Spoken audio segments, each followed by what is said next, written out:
The US Supreme Court has formally reinstated a redrawn Texas electoral map expected to boost Republican representation in the US House of Representatives, as President Donald Trump's party seeks to maintain control of Congress in the 2026 midterm elections.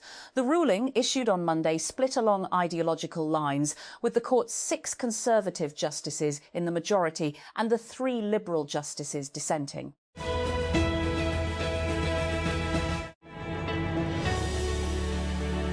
Bahrain has stripped dozens of people of their citizenship for allegedly supporting Iranian attacks on the country. Bahrain's Ministry of Interior announced on Monday that it had revoked the citizenship of 69 people, some of whom were related, after accusing them of sympathizing with Iran and colluding with foreign entities. The move comes after Tehran carried out strikes on facilities in Bahrain as part of the war launched against Iran by Israel and the United States. Britain's King Charles and Queen Camilla have arrived in the United States for a 4-day trip, a tour that has taken on even greater prominence after the White House Correspondents' Association dinner shooting and amid acrimony between the close allies. The state visit on Monday afternoon, by far the most high-profile and consequential of Charles's reign, marks the 250th anniversary of the US Declaration of Independence from British rule and is the first visit to the country by a British monarch for 2 decades. Letterboxd has surged in popularity in recent years. Once a niche site for only the most fervent of film nerds, the site, which allows users to rate, review, and recommend movies to one another, has continued to add accounts by the tens of millions, thanks largely to interest from millennials and Gen Z. Now, the company's controlling investor has apparently made it known that they are looking to cash out. Semaphore reported Sunday that Canadian holding company Tiny, which owns some 60% of Letterboxd, has been courting various potential buyers, including Versant, the parent company of CNBC and MS Now, formerly MSNBC. Another potential buyer is The Ankler, a popular Hollywood newsletter, according to Semaphore. Tiny bought the platform in 2023, valuing it at over $50 million. It's unclear whether the company has neared any sort of deal. And at least 4 people were killed and dozens injured when 2 trains collided outside the Indonesian capital Jakarta on Monday. State media report that a stationary commuter train was hit from behind by a long-distance commuter train arriving on the same track. The Iraqi president Nizar Ahmedi has named Ali al-Zaidi as Prime Minister designate and tasked him with forming a government. Al Jazeera's correspondent in Iraq has reported al-Zaidi was named earlier on Monday as the candidate of the Coordination Framework, a coalition of Shia parties that has a majority in parliament.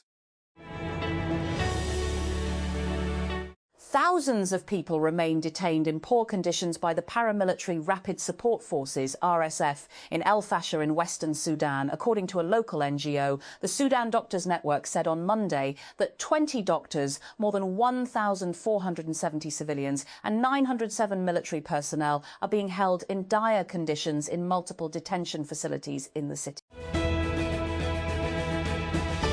Technology tycoons Elon Musk and Sam Altman are poised to face off in a high-stakes trial revolving around the alleged betrayal, deceit and unbridled ambition that blurred the bickering billionaires' once shared vision for the development of artificial intelligence. The trial, which is scheduled to begin on Monday with jury selection, centers on the 2015 birth of ChatGPT maker OpenAI as a non-profit startup primarily funded by Musk before evolving into a capitalistic venture now valued at $852 billion. And Israel has threatened to burn all of Lebanon after Hezbollah reiterated its defiance and rejection of peace talks as war across the border grinds on. The Lebanon-based armed group on Monday condemned Beirut's ongoing discussions with Israel and again refused to end its campaign of strikes across the border in the face of Israel's persisting attacks on the south of the country. Israeli Defense Minister Israel Katz retorted that defiance would bring catastrophic consequences. US President Donald Trump said on Monday that Jimmy Kimmel should be immediately fired by ABC and parent company Walt Disney, joining his wife Melania Trump in calling out the late-night talk show host for a monologue he delivered prior to a shooting near a gathering of journalists and politicians over the weekend. Kimmel said last Thursday, in a parody segment on the upcoming White House Correspondents' Dinner, that Melania Trump had a glow like an expectant widow. In his monologue, he portrayed himself as the MC of that upcoming banquet, a glitzy yearly event called the White House Correspondents' Dinner. Melania Trump has criticized late-night host Jimmy Kimmel over a joke in which he called her an expectant widow just days before a shooting incident at the White House Correspondents' Dinner she attended with the president. The First Lady called Kimmel's remarks hateful and violent, urging his network, ABC, to take action against his atrocious behavior. Federal authorities in the United States have charged the suspect, who allegedly shot a Secret Service agent as he tried to breach security at a press gala attended by Donald Trump, with attempting to assassinate the U.S. president. Cole Thomas Allen, 31, of Torrance, California, also faces firearms charges in a 3-count complaint, prosecutors announced on Monday. And the United Kingdom's ambassador to the United States, Christian Turner, has called the 4-day visit by King Charles III to the US an effort to renew and revitalise a unique friendship between the two allies. The visit, which began on Monday and comes at a tense period in US-UK relations as US President Donald Trump continues to publicly criticise British Prime Minister Keir Starmer over his stance on the US-Israeli war on Iran, and accusing him of not assisting Washington in the fight against Iran or helping the US reopen the strategic Strait of Hormuz. Americans lost $2.1 billion to social media scams in 2025, according to a new report from the U.S. Federal Trade Commission, FTC. The agency reports that losses from social media scams have increased eightfold, and that social media scams resulted in higher losses than any other method scammers used to contact consumers. Nearly 30% of people who reported losing money to scams said the schemes began on social media. More people reported losing money to scams that originated on Facebook than on any other social media platform, with WhatsApp and Instagram ranking a distant second and third. Additionally, people reported losing far more money to scams on Facebook alone than they reported losing to text or email scams. And US President Donald Trump said on Monday that Jimmy Kimmel should be immediately fired by ABC and parent company Walt Disney, and joining his wife Melania Trump in calling out the late-night talk show host for a monologue he delivered prior to a shooting near a gathering of journalists and politicians over the weekend. Kimmel said last Thursday, and in a parody segment on the upcoming White House Correspondents' Dinner, that Melania Trump had a glow like an expectant widow. In his monologue, he portrayed himself as the MC of that upcoming banquet and a glitzy yearly event called the White House Correspondents' Dinner. President Donald Trump has joined his wife Melania Trump in calling on the ABC TV network to take action against comedian Jimmy Kimmel for jokes, targeting her as the debate over free speech, polarizing rhetoric, and political violence grows louder in the United States. Melania Trump on Monday accused the host of Jimmy Kimmel Live of deepening the political sickness within America with his comedy 2 days after gunfire erupted outside the White House Correspondents' Dinner, which Trump and her husband attended. And gunmen have raided an orphanage and kidnapped at least 23 children, authorities in Nigeria report. The gang took the children late on Sunday from an unregistered facility called the Dahala Kitab Group of Schools, located in an isolated area in Kogi State's capital, Lokoja. Kogi Information Commissioner Kingsley Fanwo said in a statement on Monday.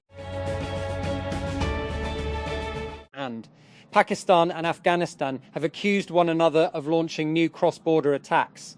Afghanistan's Taliban authorities said on Monday that 4 people were killed in attacks in the eastern Kunar province.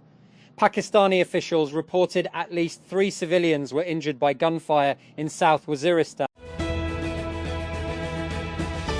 Ineffable Intelligence, a British AI lab founded a mere few months ago by former DeepMind researcher David Silver, has raised $1.1 billion in funding at a valuation of $5. $1 billion to join the race for novel AI models that could outperform large language models. According to its newly launched site, Ineffable aims to create a superlearner capable of discovering knowledge and skills without relying on human data by leveraging reinforcement learning, a technique in which AI systems learn through trial and error rather than studying human-generated examples. This is Silver's area of expertise. On Monday, Microsoft and OpenAI announced that they have once again renegotiated the deal binding the two companies. Despite some opinions on X that frame it as a victory for the ChatGPT maker over the Windows giant, both sides are walking away winners. Most important, the new terms solve an issue that was hanging over OpenAI's head since it signed its up to $50 billion deal with Amazon. And Toyota has announced a limited price reduction for the Fortuner in Pakistan, offering both variants at discounted rates. According to the latest advertisement, the Fortuner G is priced at $12,435,000, while the Fortuner V is available for $14,935,000. Lahore. The Punjab Assembly passed on Monday the Child Marriage Restraint Bill 2026, which sets 18 years as the minimum legal age for marriage for both boys and girls and declares underage marriage a non-bailable offence. The bill was presented in the Assembly by Punjab Parliamentary Affairs Minister Mujtaba Shuja Rahman. However, the lawmakers were not initially provided copies of the bill, which led to a heated debate. And the Democratic Republic of the Congo, DRC, plans to set up a paramilitary unit to secure the country's large mining sites. The General Inspectorate of Mines, IGM, which oversees the East African country's abundant deposits of critical minerals, and announced the creation of the Mining Guard on Monday. And the unit will be backed by investments from the United States and United Arab Emirates as Washington and its ally seek to lock in access to the minerals, and the DRC struggles with rebel groups for control in the country's troubled east. And gunshots shattered the White House Correspondents' Dinner, throwing Washington's biggest night into chaos. We unpack how it happened, who the suspect is, how security responded, and what US President Donald Trump said afterward. We also examine the fallout and what it reveals about a White House under pressure. So what happens next? In this episode, pirates are suspected of having hijacked a cargo vessel off the coast of Somalia. Officials and maritime security groups report. The reported hijacking on Monday was the second off Somalia in less than a week. The attack was on the Sword, which was carrying cement from Suez, Egypt, to the Kenyan port city of Mombasa, and was flying the flag of St. Kitts and Nevis. Israel's far-right Naftali Bennett and centrist opposition leader Yair Lapid have announced that they will resume the alliance that last toppled Benjamin Netanyahu's government in 2021, which at the time ended the latter's 12-year hold on the country's leadership. Speaking in Herzliya on Sunday, both former prime ministers addressed the waiting press pack from identical podiums, with Bennett telling reporters, "Tonight we are uniting and establishing the Together Party under my leadership, a party that will lead to a great victory and the opening of a new era for our beloved country." And Sky, an iPhone app still in private testing, wants to change how people interact with AI on their smartphones. And even before it's launched, it's already attracted interest online and from investors and tens of thousands of users, according to its creator. A sign that consumers might want a more AI-aware iPhone. Instead of launching an app or speaking to an AI chatbot, the startup is working to design an agentic home screen for the iPhone using iOS widgets as its interface. A man accused of carrying out cyber attacks on behalf of the Chinese government has been extradited to the United States, according to his lawyer. Last year, the U.S. Justice Department accused Xu Zhiwei of working as a contractor for the Chinese Ministry of State Security to conduct a series of cyber attacks. Prosecutors allege Xu and co-conspirator Zhang Yu targeted several U.S. universities in early 2020 to steal research related to the COVID-19 pandemic. The two also allegedly hacked thousands of email servers running Microsoft Exchange beginning March 2021 as part of an indiscriminate campaign attributed to a Chinese-backed hacking group known as Hafnium and later Silk Typhoon. The Information Ministry on Monday rubbished reports by the Afghan media alleging Pakistan carried out attacks targeting city and residential areas in the neighbouring country's Kunar province. In a post on X, the ministry shared a screenshot of a social media post by Afghan news outlet Tolo News, which claimed that Pakistan had carried out attacks on the Syed Jamaluddin Afghani University and residential areas.